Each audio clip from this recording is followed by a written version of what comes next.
मतीउल्लाह जान साहब, बड़ा अच्छा इनिशिएटिव आज लिया गया और जैसे कि उन्होंने मरात लेने से भी इनकार कर दिया और ये कहा गया कि जितने भी केसेस हैं उसमें क्या सिर्फ मेरी मर्जी चलनी चाहिए, मतलब कि जो चीफ जस्टिस होगा क्या फैसले सिर्फ उसकी मर्जी से, मतलब इससे पता चल रहा है कि उनको वन मैन शो का ऐसा कोई शौक नहीं है और इंसाफ का बोलबाला होने वाला है। उम्मीद कर सकते हैं।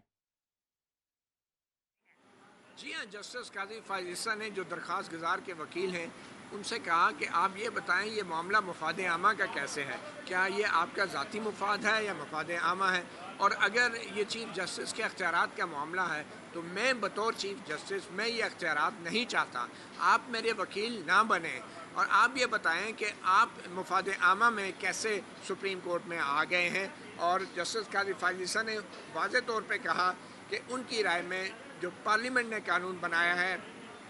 उनकी राय में वो पार्लियामेंट का हक है और पार्लियामेंट ने अपना आइनी अख्तियार इस्तेमाल किया है और फ़र्द वाहिद जो चीफ जस्टिस है उसके बाख्तियार होने से बेहतर है कि उसके अलावा जो दो दूसरे जजेस हैं या मज़ीद जजेस जो हैं उनको भी बाख्तियार किया जाए। किसी फ़र्द वाहिद चीफ जस्टिस को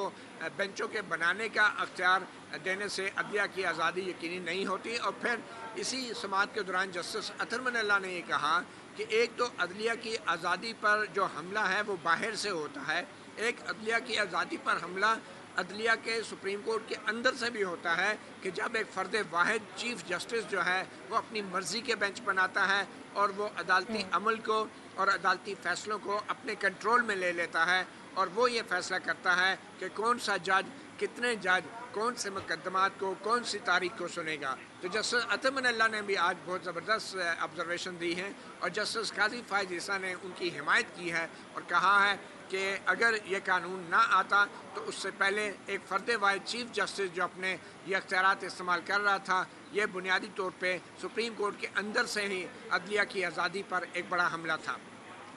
बिल्कुल आपने सही कहा कि अदलिया की आज़ादी पर ये बड़ा हमला था और इससे जो एक ये तासुर दिया जा रहा है कि तमाम तर जजेस को इकट्ठा करके मिल बैठ के फैसला और सबकी मर्जी से, जैसे पहले भी फैसला चला के 3-2 का था या 2-3 का फैसला था, तो मेरा ख्याल है कि अब इस किस्म के डिसीजन से किसी भी किस्म की बायसनेस या किसी भी किस्म के शक व शुबात जो है वो ख़त्म हो जाएंगे। बिल्कुल ही जी हाँ बिल्कुल, पहले भी यही एतराज़ था साबिक़ चीफ जस्टिस उमर साहब बंदयाल पे कि उन्होंने जितने भी अहम फैसले लिए, जैसे पंजाब में 14 मई के इलेक्शन का फैसला था, उस पर अमल दरामद इसलिए नहीं हुआ कि उस पर सवाल खड़े हो गए थे कि अपने मर्ज़ी के जजों को बिठा के ये फैसला किए गए हैं और अगर उस वक्त भी फुल कोर्ट बना दी जाती तो शायद बहुत से जजेस जो कि जजों ने एतराज़ किए भी हैं वो एतराज़ भी ना होते और जो दरख्वास्त गुजार हैं या जो फ़रीक़ैन हैं वो भी अदलिया के फ़ैसले को तस्लीम कर लेते हैं। तो अब मामला ये है कि अब कम से कम हम ख्याल बेंच वाला इल्ज़ाम नहीं लग रहा जो जस्टिस बंदयाल के दौर में लगता था और अब जो भी फ़ैसला आएगा वो सारों को उसको तस्लीम करना होगा। गो कि लग रहा है कि ये बड़ा सख्त मुकाबला है और ये 15 जजेस हैं और इनमें अक्सरियत जो है ऑब्वियसली 8 जजों की होगी। वो 8 जजेस कौन से होंगे, क्योंकि वाज़ेह तौर पे लग रहा है कि एक तकसीम है, मगर जैसे मैंने पहले कहा ये इख्तलाफ नहीं है, ये इख्तलाफ राय है और सुप्रीम कोर्ट के जजों में इख्तलाफ राय होना कोई बुरी बात नहीं है, ये एक मामूल की बात है। सिर्फ मामला ये है कि अब सारी दुनिया जो है इस इख्तलाफ राय को देख रही है। एक फ़ैसला सुप्रीम कोर्ट करेगी और दूसरा फ़ैसला फिर ऑब्वियसली अवाम भी करेंगे। एक अवाम जिसको कहते हैं कि एक अवामी राय भी बनेगी, क्योंकि अब ये नशरियात और ये दलाइल जो हैं बराह रास्त पूरी दुनिया में देखे जा रहे हैं और मुझे यकीन है कि पूरी दुनिया में का जब हम बात करते हैं तो उसमें जो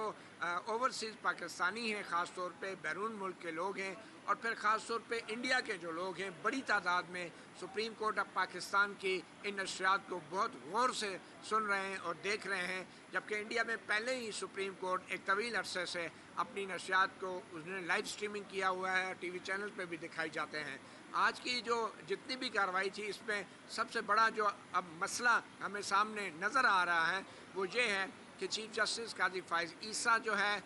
उनके लिए थोड़ी मुश्किलात पैदा हो रही हैं कि किस तरीके से जजों की तरफ से किए गए सवालात को रेगुलेट किया जाए और किस तरीके से जो वकला दलाइल दे रहे हैं उनको मुकम्मल तौर पे अपने दलाइल देने की